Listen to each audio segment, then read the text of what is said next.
Collecting Valak on vinyl. Here's your look at the Handmade by Robots Knit Series number 77, the Nun collectible vinyl figure.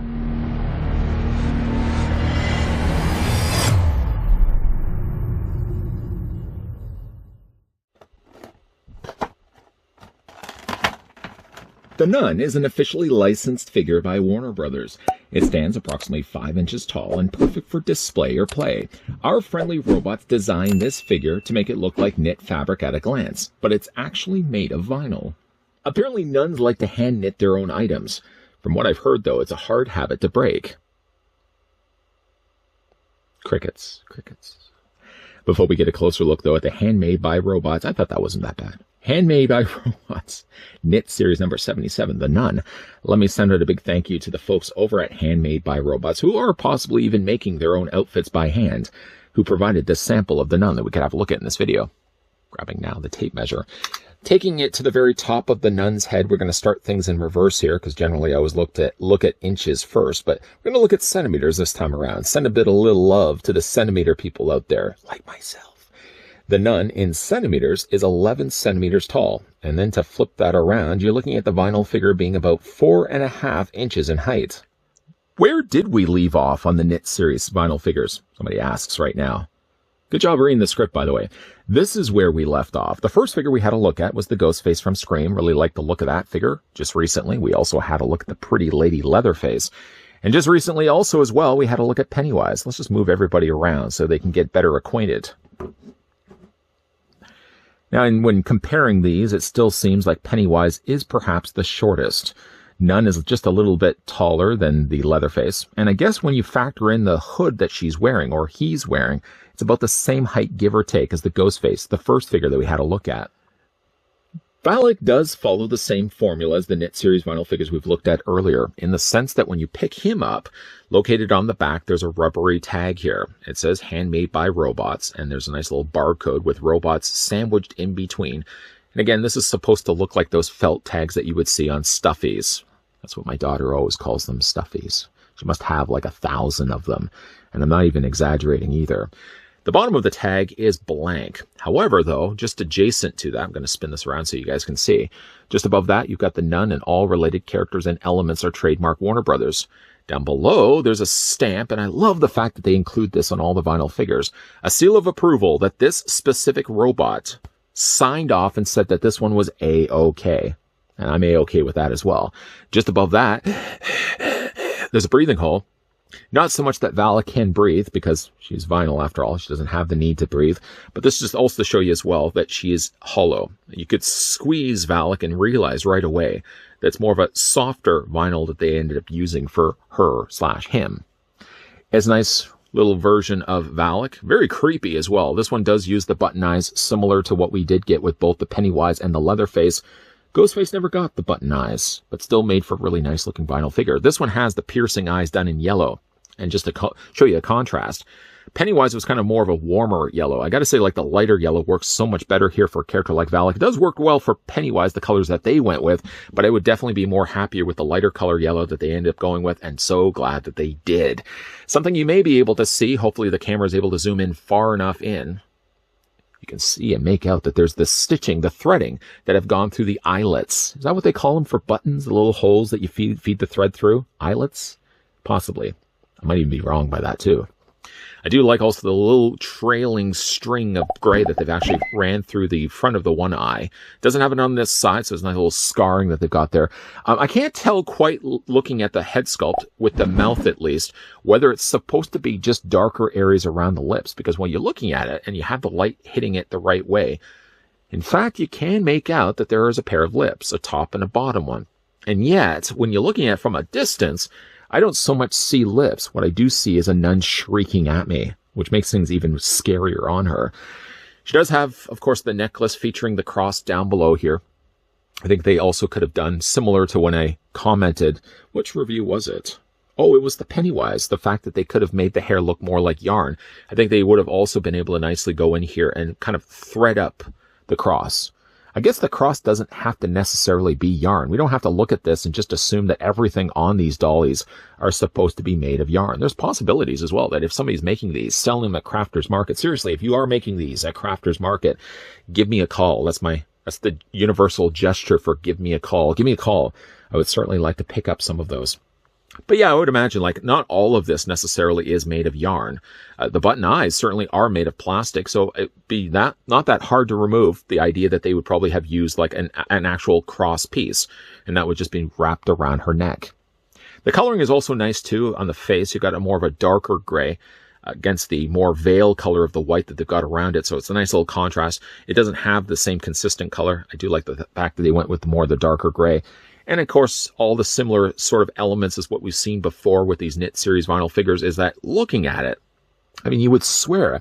I actually had a couple of people commenting on my earlier video looking at that and seeing the thumbnail just assumed that it was made out of yarn. That's how successful this figure line has been so far. I mean, to look at this, short of, again, the fact that the light is bouncing off of it, and that's not something that yarn would normally do. I mean, I would to look at this. If somebody had this on a shelf and I was just to walk down the stairs and look over, because that's where everybody keeps their collections, down the stairs, I would look over on the shelf and just assume right away that somebody has just like a knit collection of like creepy little horror dollies. Again, call me if you are making those. Does have the little sashed belt. Again, the little booties there on the end. Most of this is actually all done in the dark plastic. So it's nice to see when you get these little areas like the hands, for example, that are the brighter color. And also the tag certainly pops up a lot better, being the fact that so much of this is already the dark black. The only thing, again, looking at this, is I still can't tell whether Valak is actually screaming or if it's just darker colors around the lips. If it was supposed to be a dark color around the lips, I almost maybe would have gone just one light shade lighter than the black, just to maybe make those lines of the lips just stand out just a little bit more. Other than that, though, I really like the look of this one quite a lot. Just to reach off to the side and bring in where we've left off so far, because somebody was nice enough to read the script and read that aloud. Here's what we left off with so far. Kind of a cool line of collectibles, certainly to say the least. Again, I really like this line. Handmade by Robots is doing something pretty clever with their knit series. I mean, so far, we've only looked at the 4 here on this channel with a lot more to come, but this is certainly something, a rabbit hole I could already see myself going down. Having already now 4 in the collection, and we're going to be looking at a couple more in upcoming videos. At the price point of also what they're selling these for, I think on average is about like $14 to $15 online if you're looking to pick up and start going down that same similar rabbit hole as myself. They're not super expensive collectibles. They're on average about the same price as what one would be paying for a, quote, vinyl figure. I don't know why I had to put quotes for vinyl figure, but you know the company that produces so many of a vinyl line. I think what they're doing, though, is something different. They're hitting the same market as the vinyl collectibles that are out there, but they're treating it with a different approach.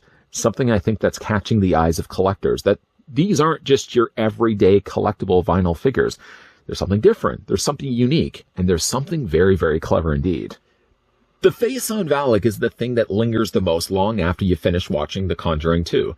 Conjuring 2's Valak only made the appearance first in the painting before finally making his presence known, and it was the face long after the movie that left the lingering uneasiness, which I think has been handled nicely here by the Handmade by Robots. Like slightly cutier, but still very eerily done here with the button eyes. 4 figures that we've looked at so far from Handmade by Robots, 3 of those 4 have had button eyes. The Pennywise and the Pretty Lady Leatherface. But I gotta say, like, Valak handles it the best by using the lighter yellow for those eyes. Coupled with that, the fact that they've added also the cross-stitching of the threading, the yarning, the yarn that they've actually put inside the eyelets. Again, we're going to go with eyelets, just assuming that that's what they're called, to make those eyes stay in place. Really gives you, like, again, really that uneasiness. Still not sure, though, whether Valak has actually got the mouth open, though, or if it's supposed to be closed. If you look close enough, you can easily make out there's a top and a bottom lip. But if you look at it far enough away, it actually looks like Valak is yelling, screaming, leaving a more lingering thought in your head, something you're going to remember long after I'm sure this review is done. Now, I've actually had, up to this point, 3 of the 4 figures, because we've just finished having a look at the non-Valak here in this review, but I've had the other 3 figures on the display in my collection space, actually just above my movies. And I've had a couple of friends already come over, see my movie collection, then just above it, they looked up and said, oh, are those things made out of yarn? and I had to actually take them down and show them, put them in their hands for them to realize that they're actually made of vinyl. So I can already tell you firsthand, as an example, it's really effective to have these things on the shelf. I mean, far enough away, you're not going to know that these things are vinyl. I think the closer you get towards them, the way obviously at the moment you pick them up, you'll know right away they're not made of wool or yarn. But how effective these things look on the shelf, I can tell you firsthand. A couple of people have actually seen these figures and thought right away that they were made out of wool. Now, we have already looked at 4 of these figures. I don't know if I would say the Nun is my favorite. I think so far from what I've seen, I kind of like the Ghostface. Maybe Pennywise and Ghostface are my 2 favorites so far. But what do you guys think, though, of the Nun Valak? Is this first a line that you guys are interested to collect? Because I've heard a couple of viewers already seeing this line, and at least the ones that we looked at here on this channel have said to themselves, you know what? Yeah, I could totally see myself getting a couple of these. Yeah, I know, right? It's a rabbit hole I don't mind going down because, first of all, the price point of these figures are fairly inexpensive. And if I am going to be collecting anything vinyl, I'm kind of picky when it comes to picking up vinyl figures because I know I have to really love the line to get invested into wanting to pick up a whole lot of these because it gets out of hand pretty fast. Anybody who's been collecting vinyl figures over the years can tell you it gets out of hand pretty fast. I don't mind a line like this getting out of hand, especially the horror ones, because like I said, the ones we've looked at so far here on this channel, really liking what Handmade by Robots have done with it so far. And it's not just horror either. If you go over actually onto their website, which I'll provide the link down below in the video description, you'll see it's not just horror stuff that they're covering. They just recently have shown an image of RoboCop as a wool vinyl figure. Can you imagine? Just looks awesome. Big thank you, though, to the folks over at Handmade by Robots that did provide the sample of the knit series number 77, the Nun Valak, that we could have a look at in this video. What do you guys think of the figure? Let me know down below in the comments section. And is this something, a line of collectibles that you guys could see yourself getting yourselves? Also, if you enjoyed this video, how about send a little love this way and hit it with a like. If you are enjoying and loving the content you guys have been seeing as of late and you haven't had the chance yet, make sure you hit the subscribe button down below and turn on the bell notification so you're going to get reminders every single time not only a new knit series review is going to be coming up, but also all the other things that we look at this channel on a regular basis. Just keeping in mind that Monday to Friday, Monday, Tuesday, Wednesday, Thursday, and Friday, generally there's 2 videos a day going up. So there's always new content for you guys to be watching. And again, as always, thanks for watching. See you guys next time.